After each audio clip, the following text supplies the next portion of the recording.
Hey, welcome. So, you know how the construction world is just swimming in jargon, right? Well, what happens when a single acronym can mean three totally different things? Today, we're going to tackle one of the most common and confusing ones out there, RFA. Let's get this thing decoded. Okay, just imagine this for a second. You're in a busy job site, it's loud, things are moving, and the project manager comes up to you and asks, "Hey, is the RFA ready yet?" What do you do? I mean, are they asking for paperwork, a safety report, or a pile of building material? Your answer really matters. So let's crack this code. All right, so 9 times out of 10, maybe even more, when someone on a job site says RFA, they are talking about getting approval. This is the big one. It's all about project management and making sure everything gets the official green light. So, what is it exactly? Well, an RFA, a request for approval, is basically a formal may I. It's like a stop sign in the project's workflow. The contractor puts together this document that says, hey, this is the material we want to use, or here's how we plan to do this part of the job. Can you please give us your official permission to move forward? And believe me, this one step can prevent some absolutely massive and very, very expensive mistakes down the road. Now, you've probably also heard of an RFI, and this is where people get tripped up all the time. But they are completely different animals. Think of it like this. An RFI, a request for information, is when you have a question. You're looking at the blueprints and saying, this part's not clear, what do you want us to do? But an RFA, the request for approval, is when you have an answer. You're saying, we propose using this brand of steel. Please approve. One asks a question, the other seeks permission. It's a simple but absolutely crucial difference. So, what do you actually put inside one of these things? Well, it's not just a simple one-page form. To get that approval, you have to show your work. You've got to back it up with solid evidence. We're talking detailed shop drawings, technical data sheets for materials, method statements that lay out exactly how you're going to do the work. You might even include test results or certificates. The whole point is to give the person signing off on it every single piece of information they need to say yes with confidence. And this whole thing follows a very clear path. First, the contractor team handles the preparation, getting all that backup documentation together. Then, really importantly, it goes through an internal review, to make sure it's perfect before it goes out the door.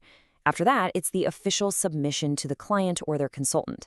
They do their own deep dive review and can either approve it, reject it, or maybe send it back with comments. And every single step of this gets logged. It creates this perfect paper trail, super important for record keeping, all the way to the final project closeout. Okay, so you're feeling good. You've got it down. RFA means request for approval. Easy. But then you walk into a site safety meeting and you hear someone say, the RFA results are back and we need to look at them. Wait, what? Suddenly, approval doesn't make any sense at all. We're in a whole new ballgame. So let's shift gears completely and look at our second meaning. In the world of environmental safety, RFA gets a lot more serious. This is all about protecting people and the planet by figuring out what hazards might be hiding right under your feet. In this context, RFA stands for RCRA Facility Assessment.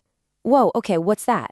Well, RCRA is a major U.S. federal law, the Resource Conservation and Recovery Act, and it's all about managing hazardous waste properly. So an RFA is a formal, deep dive investigation to see if any nasty hazardous stuff has been released on a property. We're talking about making sure the site is actually safe for workers and for the whole surrounding community. And what kind of nasty stuff are they looking for? Well, it's all the hidden dangers you might not think about. Things like heavy metals, lead, arsenic, left over in the soil from an old factory, or asbestos from older buildings that were demolished, chemical solvents, contaminated soil, even fill dirt that was brought in from who knows where. This assessment is designed to find those hidden threats before they become a real problem. All right, so we've got project management approval and we've got environmental safety assessment. You think that's enough, right? Nope. There is one more RFA you might hear about, and this one is all about sustainability and the actual stuff we use to build. This third RFA stands for Recycled Fine Aggregate. And this is actually pretty cool. Instead of going out and mining brand new sand, we can take old concrete and other demolition waste, crush it all up, and create this RFA. It's a fantastic green alternative that gets used in things like road beds or for stabilizing soil. It's literally turning rubble into a resource. And here's a little tidbit for all you material nerds out there. You might think, well, recycled stuff is probably weaker, right? Not necessarily. Research has actually shown that there's a sweet spot. When you're making a stabilized mix, like for a road base, you get peak strength when this recycled fine aggregate makes up about 20% of the mix.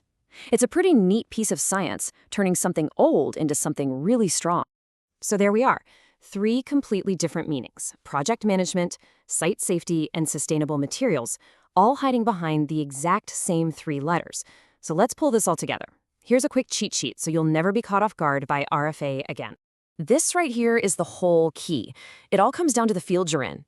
If the conversation is about schedules, drawings, and getting sign-offs, you know RFA means request for approval. Its purpose is to get permission.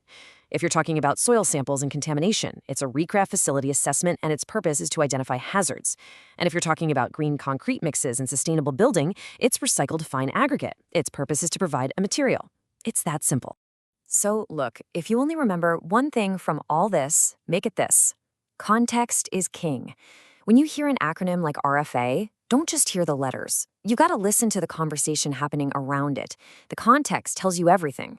Are we talking about getting permission, finding hazards, or using a material? And that's it. You're now totally ready to handle any RFA that comes your way. Whether you're in the office signing paperwork, on-site reviewing a safety report, or in the lab designing a new mix, you've officially cracked the code. So the only question left is, which RFA are you going to run into first?